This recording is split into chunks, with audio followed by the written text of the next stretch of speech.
Povo de Deus, povo abençoado, todos na paz, glória a Deus. Mais um vídeo aqui para o nosso canal, com a graça do nosso Deus, queridos. Sejam todos bem-vindos, em nome de Jesus, a mais um vídeo. Espero que estejam todos bem, é um prazer imenso, queridos, tê-los aqui para mais um vídeo conosco aqui no YouTube, em nome de Jesus. Hoje vamos estar falando, queridos, sobre a injustiça terá o seu castigo. Talvez muitos digam, mas demora demais, a pessoa pratica isso, pratica aquilo de errado e muitas vezes vive melhor do que aqueles que vivem na justiça. Queridos, muitas vezes até pode parecer, mas não se preocupe, ou mais cedo ou mais tarde, o salário do pecado, ou seja, o salário da prática da injustiça vai vir, a conta vai chegar sobre todos aqueles que vivem, queridos, nessa prática, a prática da injustiça. Glória a Deus, vamos estar falando aqui sobre isso, vamos estar falando ali no profeta Miqueias, vamos passar um pouquinho ali por Efésios, mas em nome de Jesus, Deus vai nos abençoar. Glória a Deus, eu sou Marconi Aquino, você está no canal Um Grande Momento sempre de aprendermos com muita humildade e reverência mais do nosso Deus e também da sua palavra. Ao final do vídeo, como eu sempre digo, gostando, deixe o seu like, se não gostar também deixe o dislike, comente, se inscreva no canal, nos abençoe em nome de Jesus. Glória a Deus. Então vamos lá, queridos, vamos para o vídeo aqui. Porque, queridos, o contexto de Israel, de Judá, o reino do norte, naquele momento, porque vai estar falando aqui sobre o reino de Judá, queridos, era pernicioso, era de maldade, era de injustiças. O povo vivia na prática da mentira, na prática da falsidade, balanças enganosas. Isso eu quero ler para você. Não quero fazer nenhum agir aqui com anacronismo, mas, queridos, os nossos dias de hoje, de 2026, em pleno século XXI, queridos, é a mesma coisa. Olhe lá se a responsabilidade não for ainda maior, queridos. Então vamos ler aqui. Miqueias é um profeta, um contemporâneo de Isaías, de Amós, estava ali, de Oséias, estava ali, muitas vezes, defendendo a causa dos sofridos, dos menos afortunados, dos que eram injustiçados. Quer dizer, eles estavam ali, e Miqueias estava ali também como profeta, como assim esteve Isaías, como esteve Amós, Oséias. E diz aqui, 750, 700 anos antes de Cristo, você imagina. E hoje, 2026, e estamos vivendo as mesmas práticas, as mesmas situações, ou seja, as mesmas injustiças. Diz assim, a voz do Senhor clama a cidade, e é verdadeira sabedoria temer-lhe o nome. Ser sábio quer dizer temer ao Senhor. Ouvi, ó tribos, aquele que a cita, ainda há na casa do ímpio os tesouros da impiedade e o detestável Éfa minguado? Éfa aqui no contexto, nesse contexto aqui, Éfa eram vasilhas, eram recipientes de guardar grãos. Os comerciantes vendiam grãos, compravam e vendiam, só que quando eles compravam, eles usavam o recipiente correto, mas quando iam vender para o menos favorecido, eles usurpavam, queridos, com medidas fraudulentas. Por isso que Deus disse aqui, éfa minguada, ou seja, a comida não ia à quantidade certa, o grão não ia à quantidade certa. Eles escondiam, vendiam como se fosse hoje 50 quilos, vendiam 40 quilos, dizendo que eram 50 quilos. Por isso que ele chama aqui de éfa minguado. Poderei eu inocentar balanças falsas e bolsas de pesos enganosos? Deus cita aqui, porque os ricos da cidade estão cheios de violência e os seus habitantes falam mentiras e a língua deles é enganosa na sua boca. Tornou já de prática cotidiana, queridos, a mentira nos lábios. Tem ou não tem? Você acha que há diferença dos dias passados, ou seja, 700 anos atrás, antes de Cristo, para os dias de hoje? A prática da mentira que eles estão nos lábios nos dias de hoje. E diz aqui, assim também passarei eu a ferir-te e te deixarei desolada por causa dos teus pecados. Aí lá no verso 16, porque observaste os estatutos de honra. Ou seja, ao invés do povo observar os estatutos de Deus, da palavra de Deus, quer dizer, eles observavam os estatutos de honra, os exemplos de honra. E quem era honra, querido? Honra era pai daquele rei, de esposo de Acabe, do rei Acabe e sua esposa Jezabel, porque viviam na prática da mentira. Olha o que diz aqui, por isso, observar o ato de honra e todas as obras da casa de Acabe, porque a casa de Acabe, queridos, foi um governo péssimo diante de Deus. Ou seja, adorava a Baal, adorava os ídolos, vivia na feitiçaria, vivia na mentira e na injustiça. Jezabel chegou a matar o dono da vinha, o rapaz não queria vender a vinha, mas ela inventou conversas mentirosas e acabou tomando a vinha me fugiu o nome dele agora, do dono dessa vinha, mas eu vou lembrar aqui. E continuando diz aqui, ó, por isso eu farei de ti uma desolação dos teus habitantes da tua cidade, um alvo de vaias. Olha a coisa forte, querido, um alvo de vaias. E diz aqui, ó, assim trarei sobre vós o opróbrio dos povos. Olha aí o que é viver na injustiça, queridos. Olha o salário do que é viver na injustiça.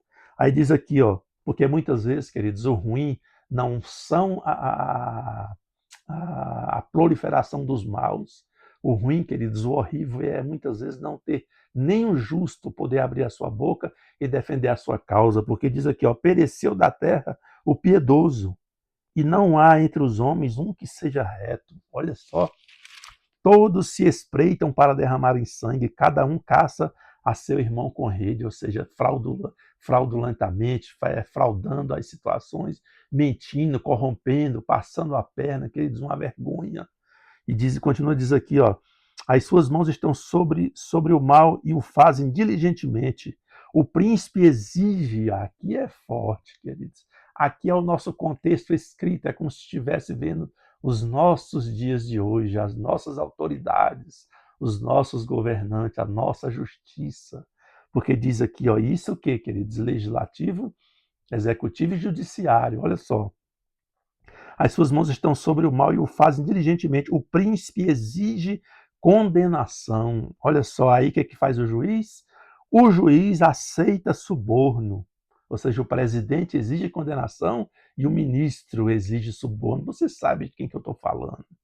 E o príncipe exige condenação e o juiz aceita suborno. O grande fala dos maus desejos de sua alma, e assim todos eles juntamente urdem a trama. Não temos vistos hoje em dia, queridos, lá nos órgãos, nos grandes órgãos da nossa justiça, homens sentados, homens gabaritados, homens com cabedais de sabedoria, queridos, tudo, queridos, urdindo a trama, para tramarem o mal contra aquele que não tem condições, queridos. É assim ou não é que está a nossa nação? Continuando, ele diz, o melhor deles é como o espinheiro. O melhor deles ali, queridos, é como o espinheiro. E o mais reto é pior do que uma sebe de espinhos.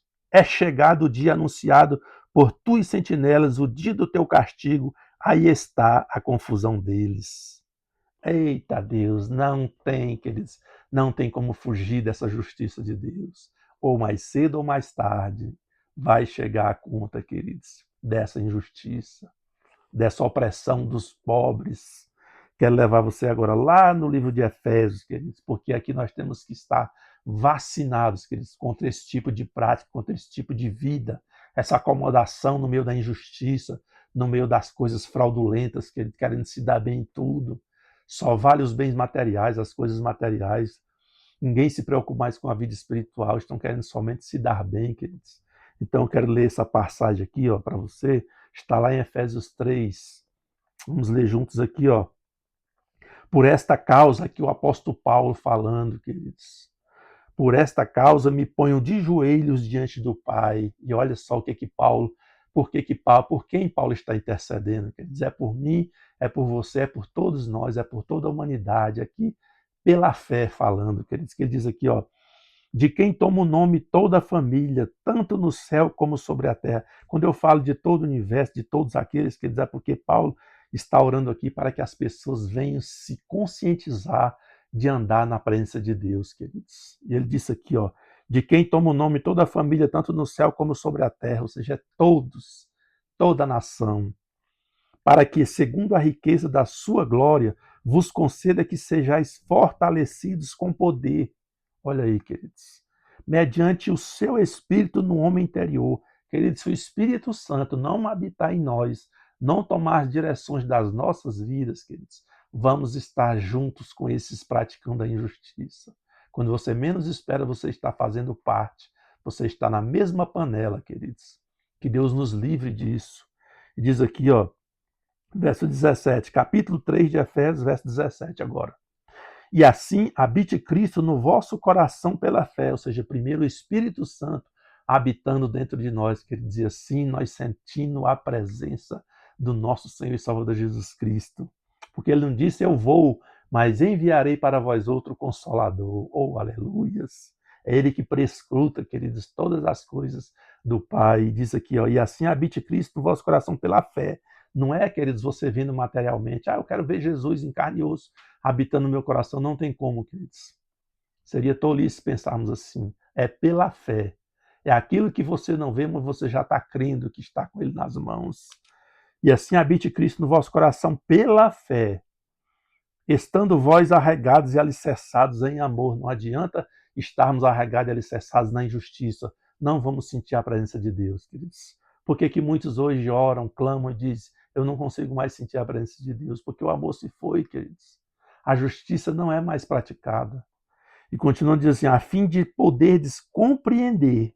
Você quer compreender o tamanho, a largura, a altura, a profundidade desse amor de Cristo em nós? Olha só, a fim de poderes compreender com todos os santos qual é a largura, o comprimento e a altura e a profundidade. E conhecer o amor de Cristo que excede todo entendimento. Está vendo aí, queridos? O segredo para andarmos na prática da justiça? Aí você diz assim, é fácil? Pergunta assim, irmão, é fácil ver na prática da justiça? De forma alguma. De forma alguma. A nossa carne tende a querer a maldade, queridos. Mas diz aqui, conhecer o amor de Cristo, que é certo para que sejais tomados de toda a plenitude de Deus. Aí sim, queridos, quando estamos tomados de toda a plenitude de Deus, conseguimos viver na prática da justiça. Oh, glória a Deus. Ora, aquele que é poderoso para fazer infinitamente mais do que tudo quanto pedimos ou pensamos, conforme o seu poder que opera em nós. Está vendo aí? Tem que operar em nós o poder de Deus. O verso 21, a ele seja a glória na igreja de Cristo, Jesus, de todas as gerações, para todos sempre. Ou seja, por isso que eu falei todo o universo, porque diz aqui, ó, a ele seja a glória na igreja e em Cristo Jesus, por todas as gerações. 2026 anos nós estamos, queridos. E essa palavra fala hoje como nunca, queridos, nos nossos corações. Essa oração aqui, queridos, que o apóstolo Paulo fez. É forte ou não é, queridos? Deixa eu ver se eu tenho mais aqui.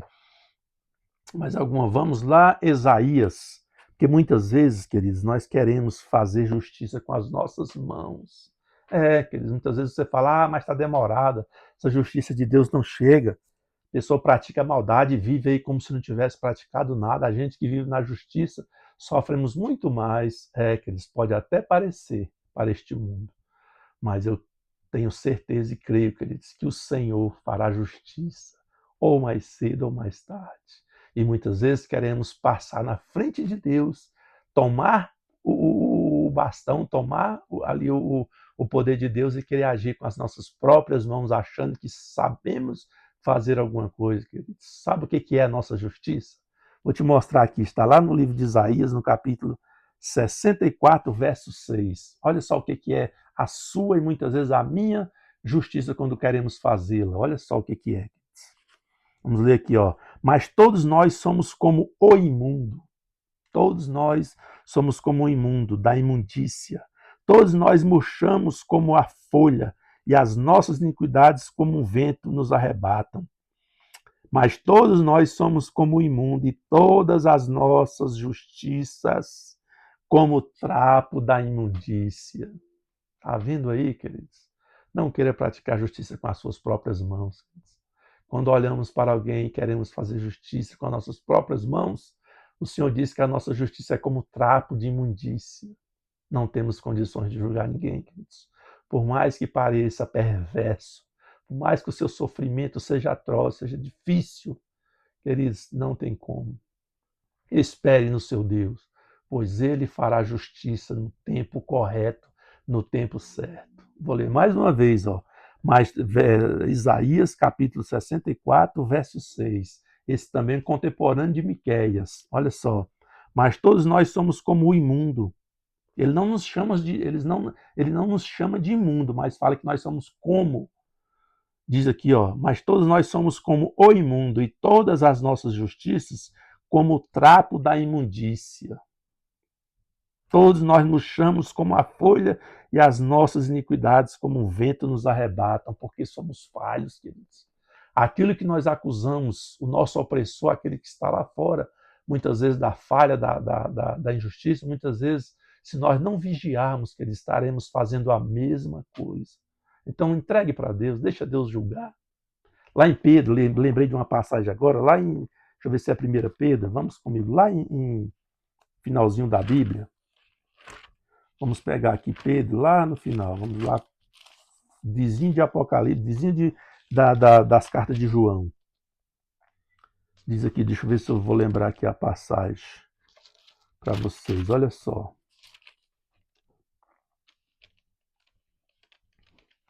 Só para ficar aqui bem.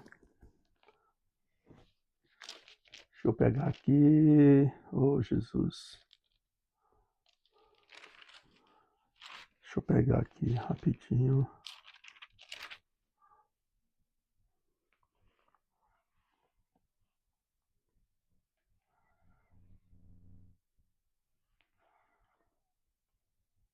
Tá, eu vou pegar aqui, é 2 Pedro, capítulo 2, verso. Vamos pegar aqui a partir do verso 4, olha só.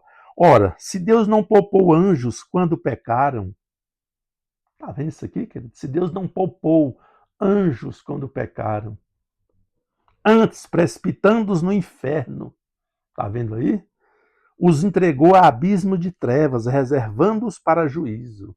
Queridos, o dia, querido, o salário da injustiça está próximo. Eu não sei se é hoje, se é amanhã, depois da manhã, mas eu creio pela fé, queridos, o dia do salário daqueles que vivem na prática da injustiça está muito próximo. E não poupou o mundo antigo, mas preservou Noé, pregador da justiça, e com mais 7 pessoas, quando fez vir o dilúvio sobre os ímpios. Fez vir o dilúvio sobre os ímpios, ou seja, os ímpios, com as suas práticas injustas, foram penalizados, querido. E reduzindo a cinza as cidades de Sodoma e Gomorra, ordenou-os a ruína completa, tendo-os posto como exemplo a quantos venham a viver impiamente, injustamente, venham viver na prática da injustiça. Ele livrou o justo Ló, está vendo, queridos, como há diferença? E livrou o justo Ló, afligido pelo procedimento libertino daqueles insubordinados, porque este justo, pelo que via e ouvia quando habitava entre eles, atormentava a sua alma justa. Atormente a sua alma justa, queridos, quando você vê a injustiça. Se atormente com a injustiça, mas não queira praticar, fazer a justiça com as suas mãos. Entregue para Deus. Atormentava sua alma justa cada dia por causa das obras iníquas daqueles. E porque o Senhor sabe livrar da aprovação os piedosos que praticam a justiça. Oh, aleluia! Glória a Deus! Porque o Senhor sabe livrar da aprovação os piedosos e reservar sob castigo os injustos para o dia de juízo. Está vendo aí? Não se preocupe, que eles entreguem nas mãos de Deus e Ele com certeza fará a justiça. Amém, glória a Deus. Que Deus abençoe a todos. Até uma próxima oportunidade, se assim o nosso Deus permitir. Fiquem na paz, queridos. Um abraço.